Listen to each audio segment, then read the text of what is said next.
Hello everyone. Good afternoon and welcome to I am Raipur for the third leadership summit themed around Future is Now. I am Bhaskar Sharma of Media Cell of I am Raipur. I am privileged enough to have Mr. Dhanrajani, Chief Strategy Officer of Fractal Analytics. Hello sir. Hi. Welcome to I am Raipur. How have your experience been so far at our campus? Well, I think I'm greatly, I would say, excited by one, the format of the event. I was going through the entire details about the event in terms of how it's structured, how it's constructed. And what really enlightened me was a very strategic level of thought process which has went into the format, the contours of the format in terms of panel discussions, and how the whole panel has been constituted and how it needs to be led in terms of the key takeaways or the nuggets which usually comes out. And I go to a lot of the B schools and technology kind of institutions, and I think I haven't seen that elevated level of, I would say, event structure, what I saw in terms of what I am Raipur has done. So credit, I would say, to the students and the faculty in terms of stitching it together. Thank you, sir. Sir, you have a tremendous and excellent alma mater from MIT Sloan, London Business School, and IIM Calcutta.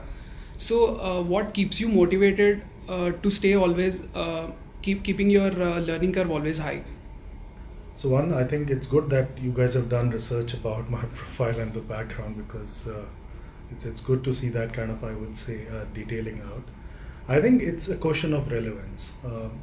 Irrespective of the industry we belong, uh, whichever side of the curve we are in terms of our role or the level what we play, what is important for all of us today in this VUCA digital new age world is how do you stay relevant at all the times. And as I say with no qualms, that the best judge of your career is you. If you're honest about yourself, you can't fake in terms of what shortcomings, what kind of inadequacies you have about your career. And that's where you try to build the career in terms of what you need to choose to learn and what you need to choose to unlearn. And for me, I think the conscious decisions I've taken over the years has been a bit of risk built kind of decisions. Like I used to work for a GIC or a shared service center, which was Fidelity. I'd set it up.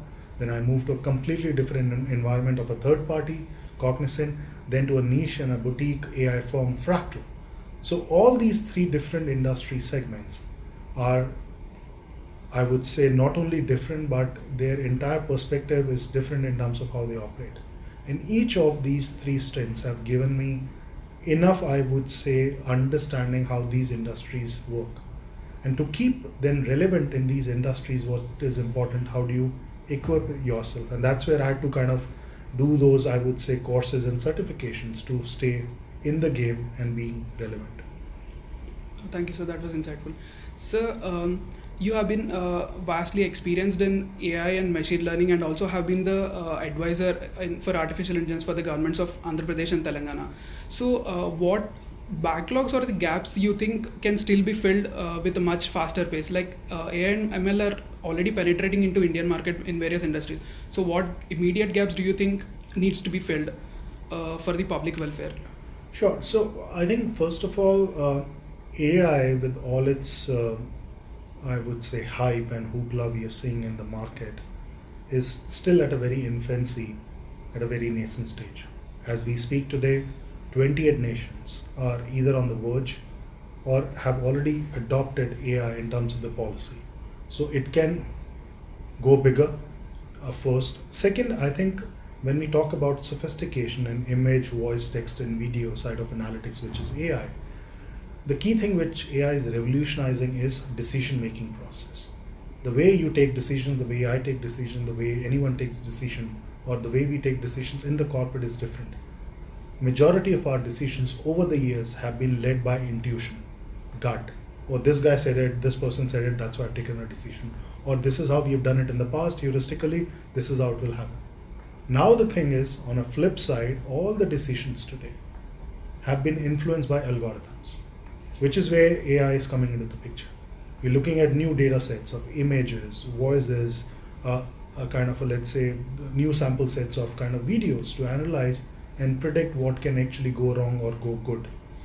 Now, that's where AI for the nations, for the humanity, is coming out to be handy.